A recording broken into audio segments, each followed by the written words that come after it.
നമസ്കാരം. സോഡിയാക് മീഡിയയിലേക്ക് എല്ലാ പ്രേക്ഷകർക്കും സ്വാഗതം. 2026 ഫെബ്രുവരി മാസത്തെ രേവതി നക്ഷത്രക്കാരുടെ നക്ഷത്രഫലം ഒന്ന് പരിശോധിച്ച് നോക്കുക. രേവതി നക്ഷത്രക്കാരെ സംബന്ധിച്ചിടത്തോളം നല്ല ഗുണഫലങ്ങളൊക്കെ അനുഭവിക്കാൻ യോഗം ഉണ്ടെങ്കിലും അവനവൻ്റെ അലസത പോലെയുള്ള കാര്യങ്ങൾ കൊണ്ട് മേൽ പറയപ്പെട്ട ഗുണഫലങ്ങൾ അനുഭവിക്കാൻ സാധിക്കാതെ വരുന്ന ഒരു മാസമായിട്ടാണ് കാണുന്നത്.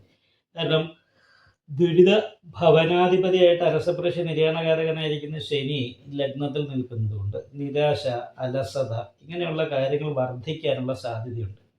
പ്രത്യേകിച്ചും ബാധകാധിപതി ശത്രുസ്ഥാനാധിപതി ലഗ്നാൽ 12 നിൽക്കുന്നത് കൊണ്ട് ശത്രുദോഷം പോലെയുള്ള കാര്യങ്ങളുള്ളത് കൊണ്ട് അനാവശ്യമായിട്ട് ചെലവ് വരികയും നമ്മളുടെ അഭിവൃദ്ധിക്ക് വേണ്ട കാര്യങ്ങളൊന്നും ചെയ്യാനായിട്ട് തോന്നാതെ ഇരിക്കുകയും ചെയ്യുന്ന ഒരു സമയമാണ്. ആവശ്യമില്ലാത്ത പിടിവാശി പോലെയുള്ള കാര്യങ്ങൾ, മറ്റുള്ളവരുടെ അഭിപ്രായത്തെ മാനിക്കാതിരിക്കുന്ന രീതിയിലുള്ള പ്രശ്നം, സ്വയം ഉൾവലിയ ഇങ്ങനെയുള്ള കാര്യങ്ങൾ കൊണ്ടുള്ള വിഷയങ്ങൾ വിഷമം ഉണ്ടാക്കുന്നു. അതുപോലെ തന്നെ ഉദരസംബന്ധമായിട്ടുള്ള രോഗാവസ്ഥ കാര്യങ്ങൾ ഉണ്ടാകാൻ സാധ്യതയുണ്ട്.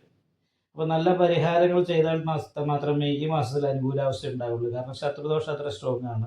പഞ്ചഗ്രഹ യോഗമാണ്, ഒരു സന്യാസ യോഗം എന്ന് വേണമെങ്കിൽ പറയാം. ഒരു കാര്യത്തിലും താല്പര്യമില്ലാതെ എന്തെങ്കിലും ഒരു കാര്യത്തിൽ മാത്രം ശ്രദ്ധിച്ച് മുന്നോട്ട് പോകുന്നൊരു സമയമാണ്.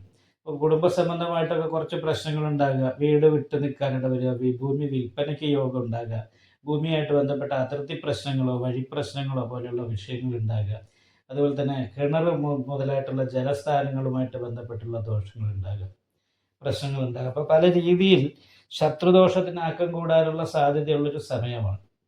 കൂടാതെ പ്രവർജ്യ യോഗമുള്ള സമയമാണ്. ദൈവാധീനം പരിപൂർണ്ണമല്ല. ഭാഗ്യാധിപതി 23-ാം തീയതി വരെ 11 സർവാഭിഷ്ട സ്ഥാനത്തുണ്ട്. അതിനുശേഷം പക്ഷേ 12-ാം ഭാവത്തിലേക്കും കൂടി പോകും. അപ്പോൾ 23-ാം തീയതിക്ക് ശേഷമുള്ള സമയം വളരെ ദോഷമായിട്ട് വേണം കണക്കാക്കാനായിട്ട്. അതുവരെയും അത്രയ്ക്കൊരു അനുകൂലാവസ്ഥ ഇല്ലെങ്കിലും നല്ല പ്രാർത്ഥനയൊക്കെ ഉണ്ടെങ്കിൽ വലിയ ദോഷമില്ലാതെ മുന്നോട്ട് പോകും. സ്വയം കുറച്ച് ആക്റ്റീവായിട്ട് പ്രവൃത്തി എടുക്കാനായിട്ട് ശ്രദ്ധിക്കുക. കാരണം സ്വയം ഉൾവലിയാതെ തന്നിലേക്ക് ഒതുങ്ങാതെ മറ്റുള്ളവരുമായിട്ട് മിങ്കിൾ ചെയ്യാനും കൂടുതൽ ആൾക്കാരിലേക്ക് എത്തിച്ചേരാനും ജോലിയുടെ കാര്യത്തിലാണെങ്കിലും നിപുണയോഗമുള്ള രീതിയിൽ നല്ല രീതിയിൽ സംസാരിക്കാനൊക്കെ ശ്രദ്ധിച്ച് പരിശ്രമിച്ചിട്ടുണ്ടെങ്കിൽ അനുകൂലാവസ്ഥ ഉണ്ടാകും. ഇപ്പോൾ വിദ്യാർത്ഥികൾക്ക് തന്നെയാണെങ്കിൽ ഈ മടി കാരണം കൊണ്ട്, അലസത കാരണം കൊണ്ട് പഠനത്തിൻ്റെ കാര്യത്തിൽ അത്ര അനുകൂലാവസ്ഥ പറഞ്ഞുകൂടാ. അതുപോലെ നല്ല ജോലി കിട്ടാൻ യോഗമുണ്ടെങ്കിലും അതിന് വേണ്ട പരിശ്രമമില്ലാതെ കണ്ട് ലാഗാക്കി കാര്യങ്ങൾ മുന്നോട്ട് കൊണ്ടുപോകുമ്പോൾ ആ ഒരു യോഗം നഷ്ടപ്പെട്ടു പോകും.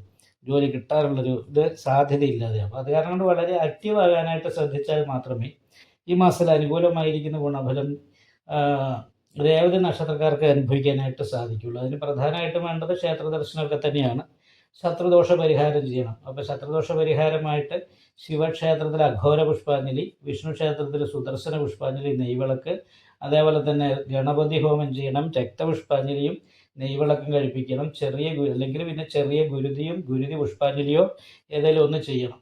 എന്നിട്ട് നന്നായിട്ട് പ്രാർത്ഥിക്കണം. രാഹുപൂജ, കേതുപൂജ, ശരിക്കും പറഞ്ഞാൽ ഒരു നവഗ്രഹ പൂജ ചെയ്യുന്നത് തന്നെയാണ് നല്ലത്. ശത്രുസ്ഥാനത്ത് ക്ഷുദ്രകാരകനായിരിക്കുന്ന കേതുവും കൂടിയാണ്. അപ്പം നന്നായിട്ട് ശ്രദ്ധിച്ച് പരിഹാരങ്ങൾ ചെയ്താൽ ഈ മാസം. നിങ്ങൾക്ക് ഈ വീഡിയോ ഇഷ്ടപ്പെട്ടാൽ ലൈക്ക് ചെയ്യുക, നിങ്ങളുടെ അഭിപ്രായങ്ങൾ കമൻറ്റ് ചെയ്യാം. ജ്യോതിഷവുമായി ബന്ധപ്പെട്ട കൂടുതൽ കാര്യങ്ങൾ അറിയാൻ ഈ ചാനൽ സബ്സ്ക്രൈബ് ചെയ്യുക. ഞങ്ങളുടെ ഓൺലൈൻ കൺസൾട്ടൻസി നമ്പർ താഴെ ഡിസ്ക്രിപ്ഷൻ ബോക്സിൽ കൊടുത്തിട്ടുണ്ട്. ആവശ്യമുള്ളവർക്ക് കോൺടാക്റ്റ് ചെയ്യാവുന്നതാണ്.